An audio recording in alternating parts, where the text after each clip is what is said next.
everybody, and welcome to another episode of the Everything Horror Podcast. I am your hostess, Tess Baker, and I am joined by my co-host, Paul Doske. And we are here tonight to talk with Caitlin Marceau. Hey. For you. Yep. Go ahead. Go ahead and say hello, Caitlin. Hey, hi everyone. So we are here to talk with Caitlin tonight for Women in Horror Month. And Caitlin is a writer.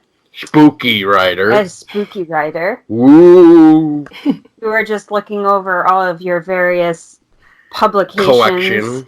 Your collection is quite extensive. So Caitlin, why don't you tell us and our listeners a little bit about yourself and what brought you into the horror genre? Oh man, okay, so horror writer for several years now. I'm really fascinated with making Canadian horror specifically because I think when we think a lot about horror in general, it's really quick to think of, American horror or British horror. So I'm trying desperately to create like a Canadian canon for horror. It's really funny. I used to hate horror. I used to be scared of absolutely everything growing up. I mean everything. Like we had a children's show in Canada called The Big Comfy Couch with clowns in it, and I used to just have nightmares about these clowns for children. And then just eventually I was so tired of being scared of everything that I think I just decided I wanted to do the scaring.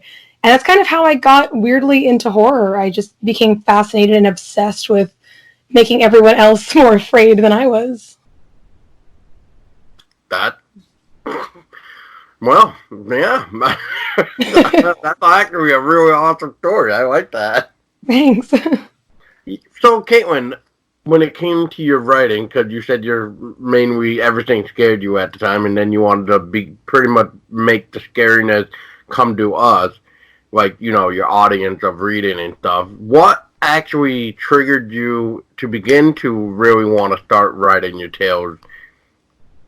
Were you taking like any type of class at the time for writing or something, or did you read a specific book that pretty much made you go, I like this person's style of writing, maybe I could actually write something of my own, or like what really made you have that writing bug?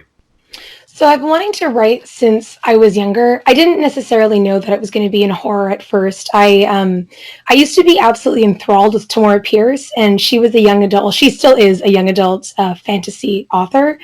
So I actually went to school for writing. I went to Concordia University. I studied creative writing there, and not too long before I got into the program, I ended up getting an internship at a local newspaper. So I was writing and, working in journalism for a little while before I ended up making the change to horror. It was really while I was in university that I ended up getting into Stephen King, reading a lot of Bentley Little, and then I specifically found Kelly Armstrong. She's also a Canadian author. She writes a lot of horror specifically, and all of her work, or the majority of her work, tends to focus on strong female protagonists. And I thought that was really cool because instead of having, these final girls who are, being hunted by these monsters, a lot of her heroes were the monsters. And I just thought it was a really cool concept, and I couldn't stop reading them. I to this date, I think I own every single book or story she's published. Like, it's absolute madness.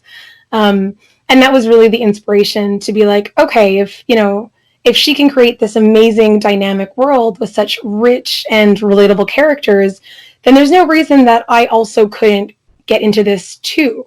So while I was in university, I sunk my teeth into horror, if you will, and started, working in that industry and getting published before I graduated, which was the coolest experience ever. Wow. Yeah. And it's good too that you were mentioning like a specific author because, that's usually how most people find someone or something, or whether it that's be like a role model. Yeah, like a role model because, their words or somebody's way of directing a film or something like just speaks to you in a way. It's like, just grabs your attention and it kind of doesn't want to let go because it's just fascinating to you, and it could just be really just the way they, like I just said, the word jump at you, or it could be just the way that this person had this way of shooting this dark scene, but there's like lights coming through, but you know what I mean? Like it's like Yeah. that so suspenseful stuff or whatever it is that really grabs a hold of you, that makes you just go, I really like this person's work, and I just love the way the camera work is, or the way they just make books or whatever. I could go on with the same goddamn sentence, so I'll just shut up now. I think my only regret is that I wish I had, because my mom, my mother and my dad growing up, they were both really into horror as well. My mom especially loved Stephen King her whole life, and she tried to get me to read him long before I finally did pick up a book. So I just wish I had, read his and then eventually found her stuff earlier, as opposed to waiting until I was older to discover it. But, it all worked out in the end, I guess. That's great. So what was your first piece that you ever wrote, and what inspired it? Oh, okay. So it was actually this story called Stuck, and it was published in Sanitarium in, I forget the year, 2000 something. It was when Sanitarium was run by Barry Skellhorn. And I was taking a creative writing class with Trevor Ferguson, and he led one of the classes by saying, you should never start your story with your character waking up. That it took readers out of it. It was like a lazy way of starting a story. And I disagreed. I decided that, I don't think he's wrong. To this day, he's probably one of the best authors I've ever read or had the fortune of learning from. But I wanted to challenge this idea that there was a hard and fast rule of what you could and couldn't do with a story. So I wrote Stuck about this. Essentially, it's this woman who wakes up dead. She laid down on the couch the night before and she passed away. And now it's early morning and her alarm is going off, and that sort of gets her attention. And she very quickly realizes that she can't move, and she's just very literally stuck in her body. So she's, she doesn't really have any agency in the story. She's just kind of the story happens to her. I wouldn't say she's an active agent in the story. And it's cool because you get to see her life unravel really around her, and all these relationships she thought she had developed and fostered over her lifetime. Some of the ones that she's given up are maybe some of the ones she should have held on to. Whereas some of the people that she made space for in her life turn out to be less kind and forgiving. So that was pretty much the inspiration for that story. And it's probably one of my favorites still. Funny that you should mention it, and that being your first story, because I actually was going down your list of all your publications, and that's actually one of the things that I clicked on, and I was actually reading it before we called you. And it says that you did it back in August 20th of 2017. Yeah. The one with the alarm clock and the, yeah. Oh, yeah. I was actually reading that one. Yeah. It was written earlier. It was written, I think it was published in 2017. It was written while I was in university, so it's a pretty old story. It was probably my first attempt at horror, at like really trying to get it out there. Yeah, because it shows up on Stuck, the Wicked Library. Yeah, they produced an audio version after it was published in Sanitarium. So it's June 2015, yep. Stuck was also featured Sanitarium in magazine, number 19, print and digital, March 2014. Yeah, it's kind of old. Up all I do have to say, from what I've read of it so far, and of course I'm going to finish it, I have to say that I really do enjoy your writing style. Oh, thank you. The way that you portray horror. So yeah, I really like it. I was also looking at a couple of other things that you've appeared in, or you've been a part of, like the Shadows at the Door, an anthology. Yeah, that was probably one of my favorite projects that I've ever gotten the privilege to work on. Would you actually like to talk about it? Yeah, sure. it was just a fantastic project. So Shadows at the Door is run by this gentleman named Mark Nixon. Currently, he still runs Shadows at the Door, but he's since developed it into a podcast as well. It's like an audio drama. They're now working on season 2. But at the time, Shadows at the Door was just a website that essentially published ghost stories for people around the world. And he decided he was going to make an anthology, a printed one. He was trying to strike a balance of authors, so he didn't want it to be, a male-dominated anthology. He really wanted to get everyone's voice, and he wanted authors from, all corners of the globe. And I got really lucky. He had heard, of all things, he heard Stuck on the Wicked Library, and then he got in touch with me after it and was like, "Hey, did you maybe want to write something for this book?" And of course, I jumped on it because that's like the coolest question someone can ask you is, "Do you want to be in this book I'm publishing?" So I said, "Heck yes." Worked on that, and then he had asked my opinion on a few, other pieces that were in the book. I gave him some feedback, and then he actually invited me to co-edit along with Chris Holt and himself, and that was so much fun. That was a really cool project, getting to work with all these wonderful authors. And then I believe it was November of 2017. He had a big launch party for it in Newcastle, in the UK, and I got to join them for the big release. So that was really fun. That sounds really exciting, actually. It was.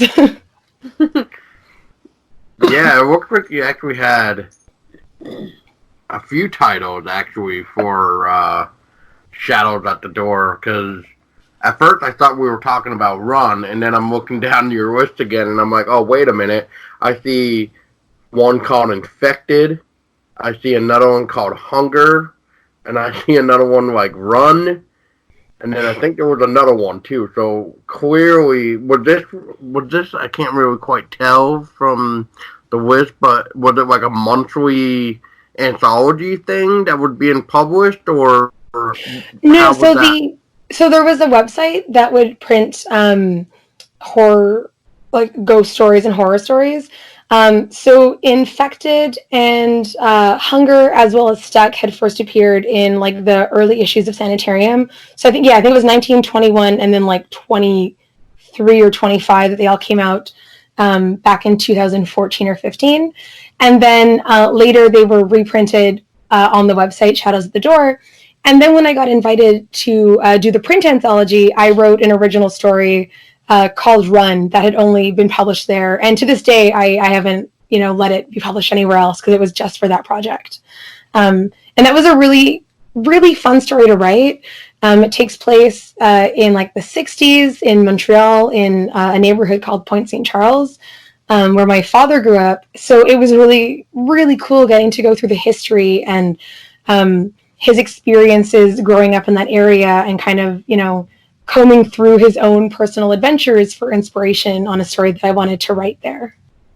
I have to ask, do you have a favorite piece that you've written, and why is it your favorite? Ooh, oh man, I don't know if I have a favorite piece. I always feel like I do, and then I think about it, and I'm like, no, I really don't.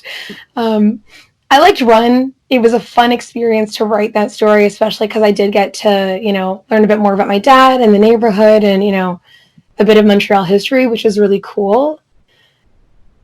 Ooh, what was that? Based on true events. I also really enjoyed working on No Filter, and that was published by WMP. It was my first attempt at doing a co-authored collection of horror. It was in a book called Read Only, a collection of digital horror. And I wrote it with M. Regan, who I got to meet on the Shadows at the Door project. It was just a lot of fun. Oh, there it is, yep. The Read Only, you said? Yeah. Okay, that's why we can't find it on your thing, because all we see is Read Only, a collection of digital horror. We're like looking for the name that you just mentioned. Okay, yeah, we found it now. So I'm sorry, I seem to be lagging. It's all good. You're fine. So how did you get involved with Sanitarium magazine for your works? So for the first ones, the earliest pieces was Barry Skellhorn. I just saw a submission call and ended up sending in the first piece, which was Stuck. And he seemed to like it, so I sent in some of the others, and he really liked them, and I was very fortunate that I got published by him. That's amazing that he liked your work so much that he just kept publishing them. That's great. Yeah, it was really crazy because it was, like I had said, my first attempt at really getting into horror. And so it was wild to get essentially back-to-back acceptance letters into this print publication. I like that. Me too. Yeah. I mean, do you still have a copy of it at all, or do you just? Oh yeah. Did you frame it? I didn't frame it. I've become one of those people who now has just a bookshelf, and one shelf on it is just reserved for anything that I have, been published in or that I have released. So it's really cool every year to see it get a little bigger. Wow. Well, I also noticed too in your long list here. I need to scroll down, of course, but we see that you did a film called Follow. Yeah, yeah, I did that a year and a half, 2 years ago. 2017. Yep. Yeah, that was almost 3 years now. Yeah, isn't that crazy? So Yeah. how was that for you? What was that like? So that was a really cool experience. It was my first attempt getting into filmmaking. Up until that point, the genre, the medium felt kind of exclusive. I didn't have any background in film studies. I didn't have any extensive camera equipment. So the idea of putting a film together seemed impossible. It was, one of those lofty goals that felt out of my hands, and then I ended up speaking to my best friend, Georgia Papoulias, who helped co-write and co-direct the film with me. And essentially, we decided that it would be really cool to film a movie entirely on social media. That's why it's called Follow, a social media horror event. We ended up recording everything on smartphones, specifically iPhones, because that's what we all had. And we ended up writing the script so that the story would take place over 3 separate Snapchat accounts. So there was an account for the victim of the film. She's this woman who is an Instagram star. She's an influencer, or not so much Instagram, but more Snapchat at the time. There was another account that we filmed it through, and it was not really a rival, but this girl who knows our Insta famous, starlet. And then we had finally the killer's account. So he's essentially stalking our protagonist all film long. And it was, one storyline that converged on 3 different accounts. At the time of the release, it was really interesting because we filmed everything live. So the audience was basically watching the story play out in real time. And eventually, once after Halloween had ended, we ended up editing all the footage together and releasing it as one short film. Now, since I don't know where we could possibly watch it, but just out of curiosity, did you film it more like a found footage type of deal, or was it more like trying to be a traditional shot wise? No, it was definitely, it wasn't so much found footage. It also wasn't traditional. It essentially took place on social media. So each of the characters, if you go on Instagram or Facebook, you'll see like an individual story and it's them going about their day and recording things for their followers. Yeah. This is how the whole film was done. So it's almost like if you've ever seen it, like an Unfriended type of thing. And what was the other one? I think there was another one, right? Or maybe Unfriended Dark Web. I don't remember. Exactly. It was like that, except, because it was all on mobile phones instead of like a webcam, the characters were able to interact with each other and, venture outside of their homes. So at one point we have the protagonist and like the girl she dislikes. They end up meeting each other and they're both recording each other on their Snapchat stories at the same time. So you see the whole film basically playing out live on social media. Oh, wow. Oh, boy. Yeah. I kind of wish we could see that just to see how it plays out or whatever. Well, it's right now it's on YouTube. Oh. Oh, it's on YouTube. Oh, we're gonna We'll have to check it out. Yeah, we'll have to. Yeah. It. It was edited together after it had been released. It was put out on Halloween, and that was done live across the social networks. And then after Halloween had ended, it took us it didn't take us. It took our editor, Sterling Azure Tipton, about a month to edit everything together and, get it all fitting the right aspect ratio for YouTube. And then we uploaded it a little while ago. Yeah, isn't it always fun? Thankfully, I did not have to deal with that. You're lucky. Would you like to tell us about Caribou Chronicles? What that is? Yeah, so that one's not so much horror. It's a rural fantasy story. It's very Canadian, like it's painfully Canadian. And it was co-written by myself and Chris Holtz. And he is the most British of men. So essentially, it's just this comedy fantasy that takes place in the middle of nowhere, Canada. That's very interesting too, because I tried clicking on it and I'm like, It like brings you someplace else. Oh, so weird. It's like, well, I don't know if I'm understanding it, but it's like go shopping, and then no, definitely not. Okay, so then this is the address is like all messed up because it takes you to like a shopping page or whatever. Just so you know. Oh, good to know. Yeah, so when you click on the Caribou Chronicles, it takes you to like a shopping thing. Oh, annoying. Yeah, I would like, okay, maybe this is supposed to be like a fashion thing that she started? Oh my god, no. She doesn't strike no. It could honestly just be that for whatever reason the link is broken.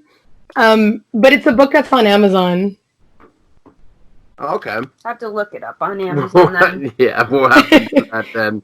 But yeah, just so you know, you might want to fix that link then. We noticed, I think it was last year, you did publish, I think it was you published it, you can correct me too, it's like Canadian Dreadful. Oh no, you I definitely did not publish that, but I was published in it. Yes, I see it now. Yeah, I just corrected myself. Yeah, Century or Center Ice or something like that. Yeah, so that was a story I wrote for Canadian Dreadful from Dark Dragon Publishing. And it's essentially a giant collection of Canadian horror from a bunch of different Canadian horror authors. Wow. Yeah, there's definitely a lot of, let's see, I see. Oh, wow. You're in the book with Nancy then, too. Yeah, Nancy Kilpatrick. Yeah. She's also from Montreal. Oh, yeah, and one of our friends actually just interviewed her on the show, too. So she sounds like a really nice lady.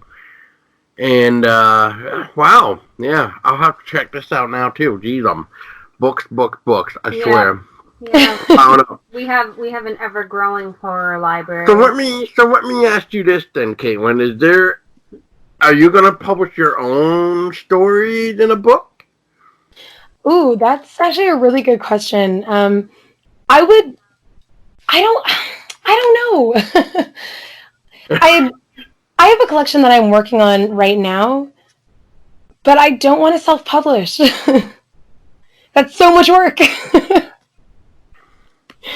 So I'm hoping to approach. Yeah, depend on your approach. Yeah, I still don't want to have to deal with it. Well, Paul helped me because I actually write poetry. Oh, nice. Paul actually helped me with setting up to publish my book through, what was it, Lulu? Lulu. Yeah. So I have a book on Amazon of all my poetry that we went through Lulu to get me published. Oh, nice. Yeah, because they do the self-publishing route, and quite frankly, I don't mind doing all the work, but I would just rather be able to keep everything in my name rather than, selling my soul to somebody else. That is very valid. Yeah. So I wouldn't mind having auto control for me, so that way I know what's going on versus somebody else trying to change your vision. Yeah, trying to change a vision that I specifically want. So, which Paul also writes poetry too, but his is darker. Yep. Oh, nice. Yep. I don't think I'd want to self-publish. I ended up so after Barry Skellhorn was tired of Sanitarium Publishing, I ended up purchasing it with a couple of other colleagues, and we ended up running it for about a year. And the publishing was so just exhausting that I don't think I'd want to do it again. Well, I guess it's not for everybody. No. I don't know what to say to that. She might like it better for somebody to do all the work for her, which some people are that way, anyways. But it's not like it's a bad thing. No. It's just like everybody is different. That's all. Yeah, exactly. Yeah, I mean, self-publishing can be honestly great. I think it's a really wonderful way, too, of diversifying the writing that's out there. Because if you're just going to these, like, literary giants who are controlling everything, then you're not really going to have diverse voices or even just diverse genres of literature. I think there's a lot of gatekeeping that goes on in publishing, and that is horrible. But at the same time, I think just spending the last 2 years dealing with it, I'm putting a break on myself. Well, I mean, like I said, it is what it is, and I know self-publishing isn't for everybody, but some people would like the idea of self-publishing. Oh, for sure. Honestly, it is great. Whatever floats their boat is what I say. Now, I just noticed this on your list, and I'm curious if there's a specific reason for this. Is one of your stories called Conqueror? But it looks like the O's are like zeros. And it was in I'm assuming like an audio drama of some sort from the Wicked Library. And yeah, they're definitely meant to be zeros, not O's. It's a clever way to do a title. Yeah. Thanks. Well, the entire story essentially takes place online. It's about these gamers. And one of their handles is Conqueror. So they'd have like that alternative spelling to it. Ah, I see. Clever. That is clever. Thank you. And it was probably one of the more experimental pieces I've done because the whole thing is in second person. So your story is being dictated to you. I really wanted whoever was listening to it to be able to embody that character and get in their mind frame. And I think all too often when we think of gaming and just video games in general and gamer culture, that a lot of times we associate it with just men. And I hated the idea of writing the story about this just generic guy who is playing video games and, getting miffed online about it. So fair enough. Now, let me ask you this. I don't know if anybody's ever asked you this question. I'm hoping it's not a dumb question. No dumb questions. But have you thought about taking all of your stories that you've written and combine them into one book? I have. No one's asked me that question, first off. Aha. I've definitely thought about it, yeah. I might eventually. I mean, there's no reason not to. Because I would still get that. Yeah. I would get that book just so I could just read, like, all of them. Not that I wouldn't go out and, like, get all the books that you're already involved in or whatever, but... That's a lot. That's a lot of books. That's an investment. If we can even track them all down, too. So. Yeah, that's definitely... that's quite the collection if you do that. And speaking of... if you said Stuck was your first one you ever wrote, so now I'm curious about what is Stuck Part 2, which was printed or published, it looks like, as a digital version for Stuck Part 2 in the Living Paranormal magazine. Oh yeah, it's still that story, but for the sake of their page count, they wanted to do it into 2 sections. Ah, okay. Yeah. That makes sense. Definitely no sequels there. Ooh. Ooh. I mean, it ends with a pretty final note of something happening to her body. Yeah, it does. Yeah, I was looking at that too. Yeah. It's pretty hard to come back from that. Yeah, I would say. Meaning a very sizzling end. Yeah, just a little bit. So, can you tell me? I'm kind of curious. Can you tell me a little bit about Mr. Perfect from Living Paranormal magazine? I'm curious. Yeah. Oh man. So this one is just it's a short horror story that was written for a live performance of The Wicked Library, and then it was picked up by Living Paranormal. It's also, I wouldn't say it's one of my first ones, but it is one of my earlier works. So I don't necessarily know if it holds up to maybe some of the other stuff that I've written in the last couple of years. But essentially the whole story is just, it's based off of this neighbor that I grew up with that we used to call Mr. Perfect.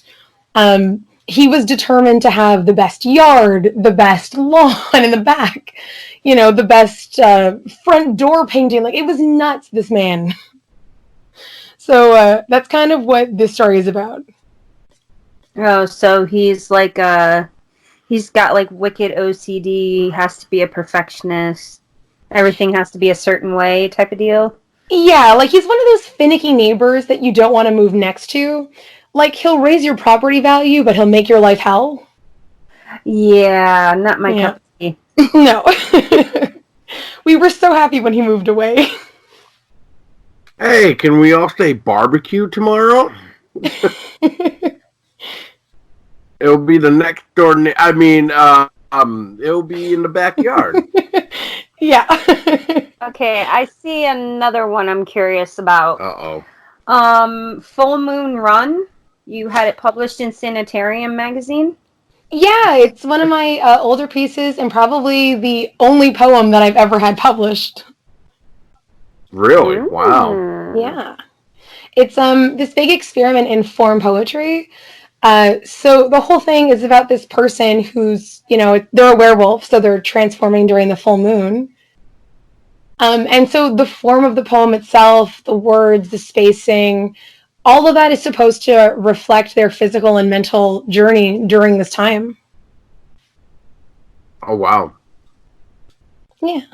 Okay, so I kind of want to like get it and like read it. Yeah, good luck with that, because apparently it's currently unavailable. Currently, it's going to be, so actually all the Sanitarium issues are being released in the next year again. One Sanitarium changed hands from Barry Skellhorn. All of the back issues of Sanitarium were unfortunately taken down. And even though Sanitarium Publishing is no more, the old back issues are ideally going to be going up in the next year. But that's out of my hands, and that's in the hands of Ian Sputnik. He's the gentleman in charge of that right now. Well, I would love to at least read that poem somehow. Feel free to let me know and I can email it to you later. Oh, I would love to read it. Yeah. Yeah, just email it later and I'll shove it down Tessa's face. I mean, Oh, nice. It's not that long. I don't think you'll have to work too hard through it. Oh. Oh, that's okay. You could always tell Caitlin how we met and how I murdered you in the bathtub. So yeah, we can show that later. Oh yeah, that's a funny story. So how Paul and I actually met was we met through a mutual friend of ours. She's a photographer, and I was experimenting with trying out modeling, and Paul was also there on the same day working on something with our friend Allison, who's the photographer, and they were planning to do like a Faces of Death. Yep. And I was actually Paul's murderess. I murdered him in the bathtub with a double-bladed fantasy axe. My own double-bladed fantasy axe. Thank you. Yes. Well. I murdered you with your own axe. That is a decision. That's right. We have photographic evidence of this. I was supposed to get murdered out in the snow, but the rain took all the snow away, so then it had to come to a plan B. Oh, the bathtub played out quite nicely. So that's actually how Paul and I actually met. Very romantic. Oh, yes. I slayed him. Quite literally. Waka waka.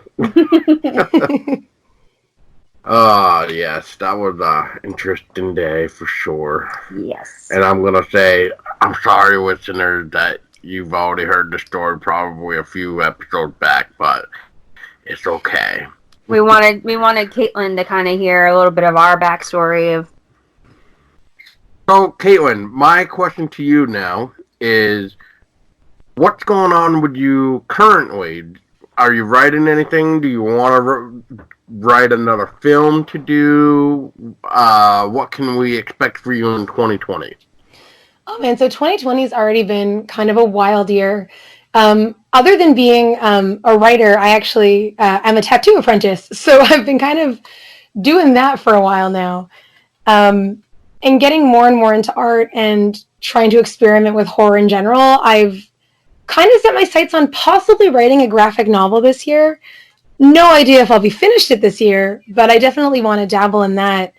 I'm also working on a young adult fantasy novel. Still not horror, but I'm really excited to play around with the genre. I think there's a lot that young adult novels offer, well, young adults and audiences in general. And I'd love to try my hand at it, especially since it really was Tamora Pierce and fantasy that got me into writing in general. I am, like I said, I am working on some short horror for this year, so not sure when those are coming out. I know I have a story. It's supposed to be coming out this month. I'm not sure if it's already out yet or is coming out soon. But it's from Deadlight Publishing. It's in the collection called Not Just a Pretty Face.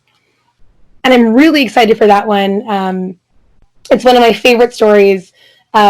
So keep your eyes peeled for that anthology to come out this month.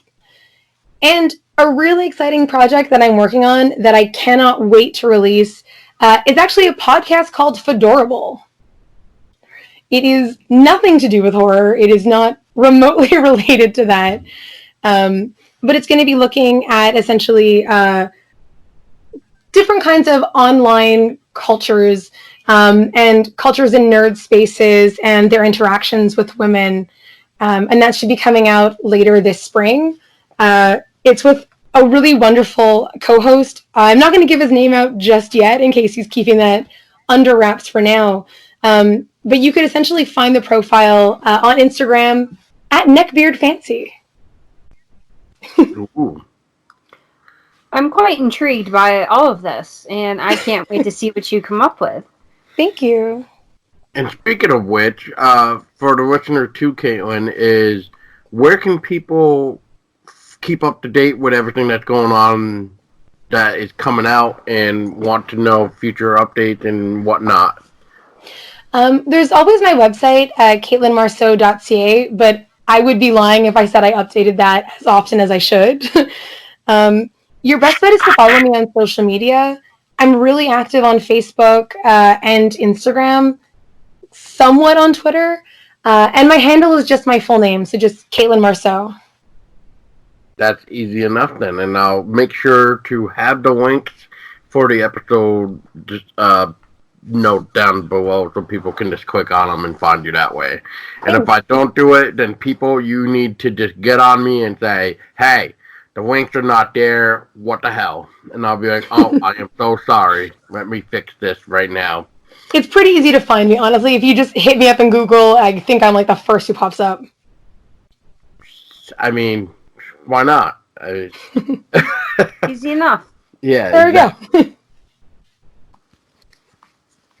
Do you have anything else, babe? What does women in horror mean to you? Diversity. It's a huge opportunity to diversify the authors that are out there. I think a lot of the time when we think about women in horror, it can be the same authors over and over and over again. Admittedly, I find I do see the same authors talked about every year, which is good though. I think it's nice to see these people getting promoted, especially, the ones who, work hard and keep writing. But I also think women in horror like this particular month is a great opportunity to encourage new writers in the genre and get more women to write horror. We deal with so much in our daily lives. 2020 and the world in general, it's kind of on fire and a bit of a garbage hole right now. So what better way to celebrate that than with actual scary things from a group of diverse writers? I think it's a great opportunity to get people engaged in the genre, to get people writing, to get people having these conversations, and to have more people taking up more space in media. I think that's so important to have different voices out there. I could not agree any with you more. Yes. For some reason, I almost wanted to be like, I could not agree with you anymore. Just like, wait, what? Why do I want to say that word? Sometimes I have to finish his sentences and like convey the words that he's trying to convey. Yeah, because my brain just likes to just say things, and then afterwards, after I say them, I'm like, why did I just say that? But I don't think we all really know why we open our big mouth sometimes and just say the wrong thing, and we're like, oh, that's not what I meant. I live that. But is there anybody too, Caitlin, within the women in horror that really inspire you, encourage you, that you look up to as well, like within the horror genre? Yeah, I mean, a bunch of them. Like I said, I love Kelly Armstrong. I think she's probably one of the best female horror writers out there. I love that she's also, Canadian. I think that's, again, so important to grow the Canadian horror canon. Gwendolyn Kist is super cool. I got to work with her on Sanitarium, and she's come so far, so kudos to her. Nancy Kilpatrick, another Montreal author. I will always celebrate that. And Jessica McHugh, she always has a bunch of cool books that are coming out. I feel like she's always doing something interesting. If I'm not mistaken, she has a book of blackout poetry that is coming out soon, so that is a really exciting time for us. That looks and sounds amazing. Well, it's her, so it will be. Is there anything that you would recommend to us or our listeners to check out? Of whether it be, just in general? Book, film, music, whatever. Ooh, oh man. I mean, feel free to read any of my things. No, but there's actually a couple of really funny horror books out there that I discovered not long ago, and I cannot stop reading them. But one of them is called World War Moo and Apocalypse Cow, and they're hilarious and still somewhat scary, so definitely check those ones out. I'm blanking on the author right now, but they're funny. They're really enjoyable, and they're still kind of scary. I haven't seen any great horror movie lately, so I don't know if I'd have anything to offer on that one. Yeah. I mean, right now I can't stop watching The Witcher on Netflix, so that's sort of my inescapable. Your binge go-to. Yeah, I can't stop. I don't know what's wrong with me, but I've already seen the full season that's out, and that hasn't stopped me from rewatching the season again. That sounds like me with Penny Dreadful. I keep meaning to check that out, and I've still never seen it. Oh God, I've watched the series 3 times over, and then Paul actually got me the complete series for, what was it? My birthday? I don't remember. I forget exactly, but he ended up getting me the full series on DVD, so now I have that at my disposal. Oh man. Oh, and also, if anybody misses Buffy the Vampire Slayer, if anyone is a fan of that, there's Boom Studios or Boom Comics. I think it's Boom Studios though. They do comics, individual issues that have been coming out for a while now. And they just had this giant Hellmouth event through the new Buffy the Vampire Slayer and Angel comics. And those are wicked fun if anybody, is pining over the old, Buffy the Vampire Slayer.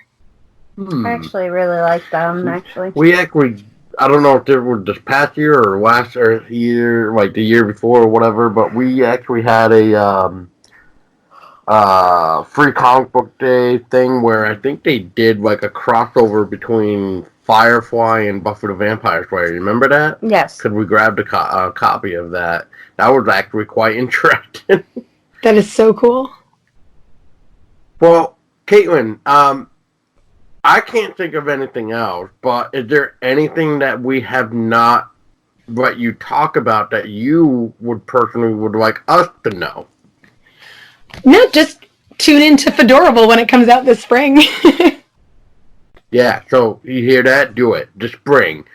Do it now. And it's Fedorable? It is Fedorable. That's a very interesting title, too. Yeah. It is. So that means keep up with Caitlin here by clicking one of the links below if they're there, which I hope they're there, because I will make sure they're there, and we're done there. All right. That's a lot of theirs. Don't mind him. And thank you guys so much for having me on. I really appreciate it. Oh, of course. It was a pleasure having you. Would love to talk to you again in the future with when you do more of your projects. Yeah, definitely. Just Looking forward to it. Just knock on our Skype door and be like, let me in. I bring you more horror. I'll bring you more goodies to talk about. Ooh. And then we'll just be like, all right, let's do this. Nom, nom, nom. Got my popcorn. We got soda pop. Let's do this. What we got intrigued for us this time? Ooh, ooh. Can't wait. I will definitely let you know what I think about your poem. Please do. And I will also let you know about, well, we will both let you know about your film that you directed. Yes, follow. Don't forget, listeners, apparently it's on YouTube. So go It check is, it out. yeah. If you check out Follow a Social Media Horror Event, it is on YouTube. Aha, you heard it from the source. source. There you go. And there should be a link for that as well in the description, too. So, like I said, I'm going to do my damnest to put everything down in the description below. The third time he said that. I hope you guys heard it. Everything will be down in the bottom. Meow. Okay, so far. Okay, I think they get it. Meow. All right. Oh, goodness. Well, that's all the time that we have with Caitlin, because otherwise we could just keep rambling on and come up with other crap or that we could pick her brain more. And we don't want to exhaust her, because I don't want to exhaust everything that she had done, because and she's probably creeped out right now by the fact that she's being recorded by everything. So everything is watching. Everything is watching her. So don't forget that you are always being watched, listener. It's just like I always say, but I'm not going to do it now because it's going to be creeping Caitlin out, and I don't think I've actually ever made it public of what I usually do when we test our mic. But it's this stupid, funny crap. But, it's quite stupid and funny. Yeah. Anyway, my name was Paul Dolsky, and I was the co-host for tonight. And I was Tessa Baker, your hostess for tonight. Oh, smooth. And then we had our special guest, Caitlin Marceau. So thank you for joining us once again. Thanks again, guys. And as always, everybody, make sure you lock your fucking door, go to the window and lock those two. Shut your curtains. Shut your damn curtains. Make sure you, shotgun your alarm clock, because what? It will not stop ringing. And make sure you have plenty of body bags, because we're going to have a barbecue at your next door, at the backyard. So until next time, everybody, stay scary.